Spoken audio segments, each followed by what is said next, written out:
That's nice. Ow! What the heck?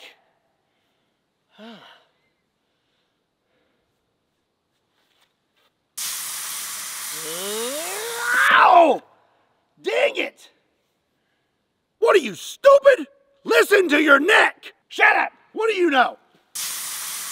Ow! Ah! I'm gonna shoot it anyway!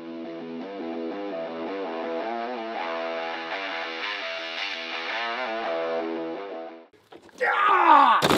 Almost. What's up, everybody? My name is Scott, and you're watching Kentucky Ballistics. And today I have a brand new revolver to show you, one that you've been requesting for quite a while, and I'm so excited to shoot it. So, ladies and gentlemen, this right here is a Smith & Wesson 500 Magnum revolver. It is my absolute favorite handgun cartridge and is the largest production handgun in the world. Now, somebody decided that that was not enough, and they wanted something a little bit bigger. So now I introduce to you the T2 Armory 500 Bushwhacker. So what's the big deal about a 500 Bushwhacker? Well, let me show you real quick. This is a 500 Magnum round, and this is a 500 Bushwhacker. That is absolutely bonkers. A 350 grain 500 Magnum round is going to be moving around 1900 feet per second. This thing is going to be cranking out rounds upwards of 2600 feet per second. So technically I should be extremely excited to shoot this revolver. I mean, I am the recoil king of YouTube, but there's a reason that this gun here kind of makes my neck itch, and I've been avoiding it. Let me explain real quick. This is a Magnum Research BFR 500 Magnum. There's a lot of extra space in this cylinder here when a 500 Magnum is chambered. Well, T2 Armory decided to do something with that space, and thus the 500 Bushwhacker was born. It also has this lovely muzzle brake that is supposed to help with recoil, but that's not my dilemma. My dilemma is I cannot seem to find any pressure testing on the 500 Bushwhacker on the internet. I know that the BFR is rated for 500 Magnum pressures, but will it hold up to 500 Bushwhacker pressures over time? So that is why I have been avoiding this revolver, but you all keep requesting it. So today, I'm gonna meet you in the middle. We are going to shoot the 500 Bushwhacker today, but we're gonna take some safety precautions. Actually, quite a few safety precautions. Not looking for a When Guns Go Boom episode featuring Scott again. So, I have some gloves. I have cut-resistant sleeves. I have on level 3A body armor. I have on a full face shield, a ballistic helmet, and most importantly, I have on a cut-resistant neck guard. I think this ought to do it. Okay, well, for starters, I'm going to shoot the 500 Magnum. And this way, you have a baseline and something to compare to when it comes to the 500 Bushwhacker. So here we go.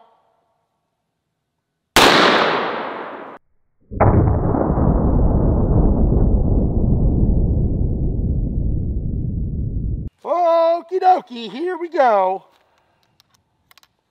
500 Bushwhacker. I have not shot this before. This is going to be my first time.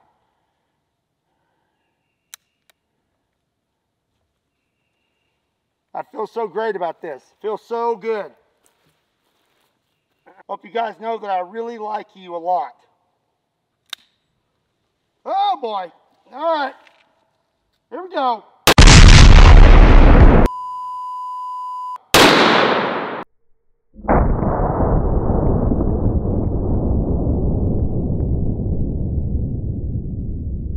All right, that was not so bad. I was expecting it to be a lot worse. So next, this is the biggest round that I have today. This is a 400 grain hard cast, 500 Bushwhacker, and this should be moving around 2,300 feet per second.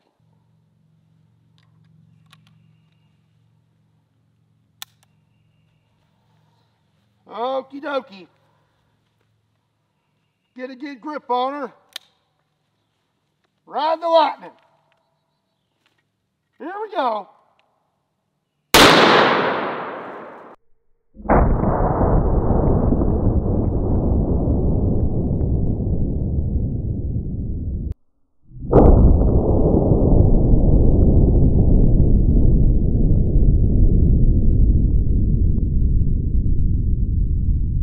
All right. That was quite a bit more than a 500 Magnum. She'd be kicking. All right, well, before we move on to other tests, there's something that I'm gonna need to get out of the way. I'm gonna fire this with one hand using the 400 grain hard cast. Should be fun. Okie dokie. This will be the real test, won't it? All right, here we go.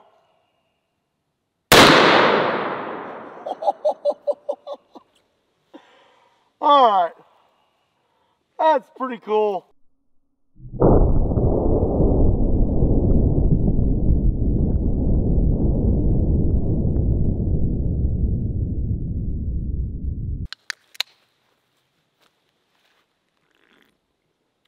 You know, I feel really cool dressed like this. I feel so tactical. I see why Grand Thumb dresses like this all the time. Like, I could get used to it. Okay, now it's time for some science. I have a magical device called a chronograph. This will measure the speed of our bullets and will also warm up my microwave dinners. And then I have a 16-inch block of 10% clear ballistics. You'll actually have 2 of these, and these are made by Clear Ballistics. All right, 275 grain Barnes hollow point out of the 500 Bushwhacker. Let's see if we can get a reading. 2,410 feet per second.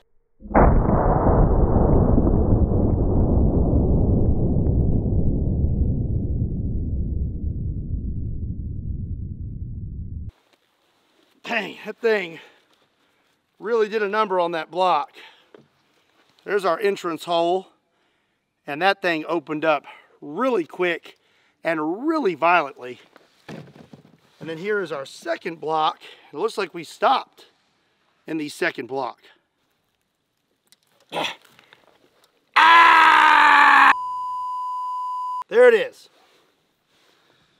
All the petals are broke off. It expanded and delivered a lot of energy to that first block. Okay, that was the 275 grainer. Let's try out the 400 grainer. Here we go.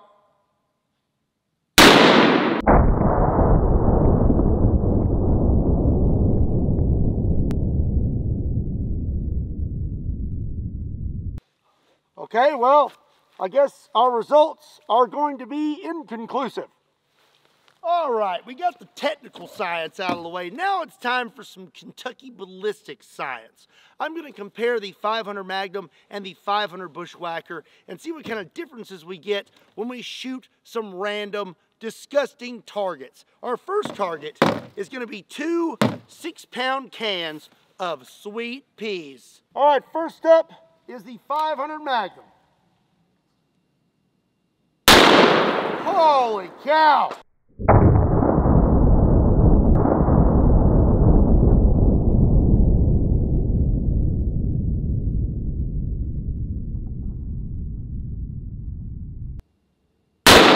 Oh my gosh! Oh!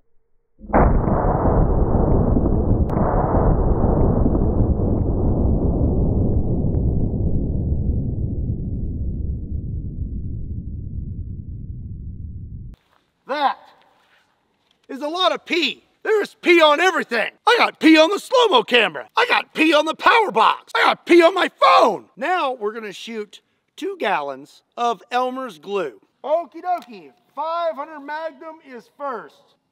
Whoa.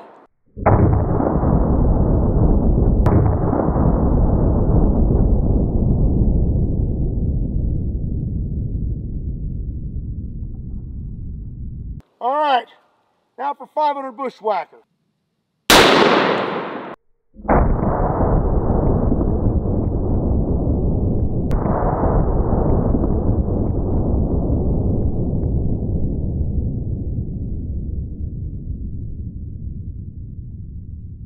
right, the glue was pretty eventful, but I think we're gonna get better results out of canned goods. So again, I have a 6-pound can, but this is full of chocolate pudding. Oh!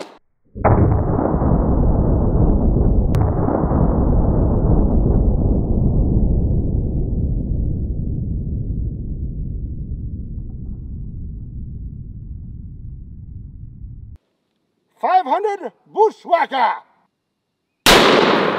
Holy cow!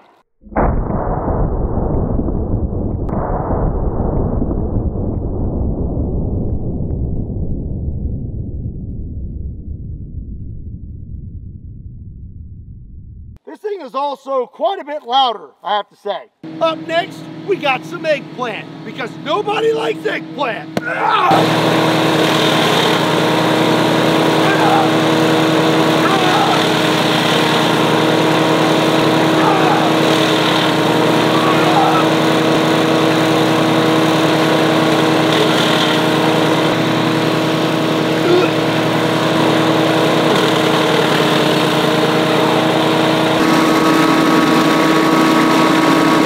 The 500 Bushwhacker looks like a pretty good handgun to take out glue, pudding, and things like that. But how will it hold up when it comes to defending the earth against the most wretched creature ever created, a Furby? Goodbye, you wretched beast!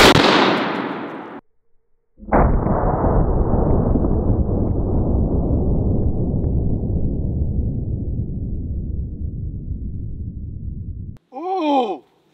Ooh! Oh my gosh! Look at that muzzle blast. It blew its fur off. All right, up next, I have 2 6-pound cans of cheese.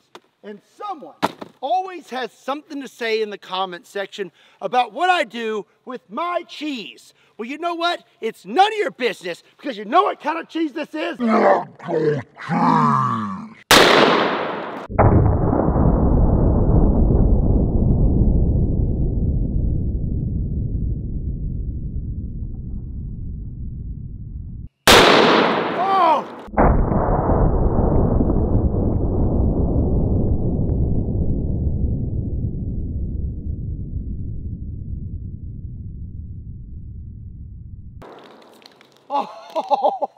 Oh, be strong, little table.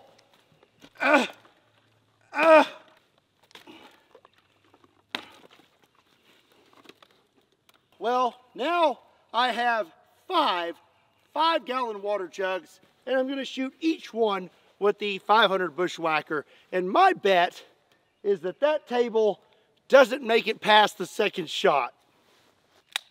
I'm just gonna go for the middle. Oh! Okay, it didn't fall over yet. Oh, it fell over.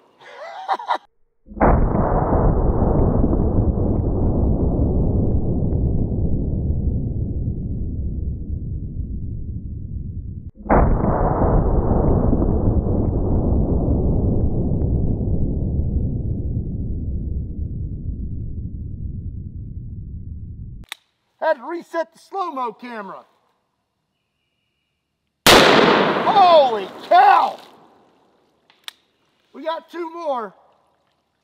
Oh, last one.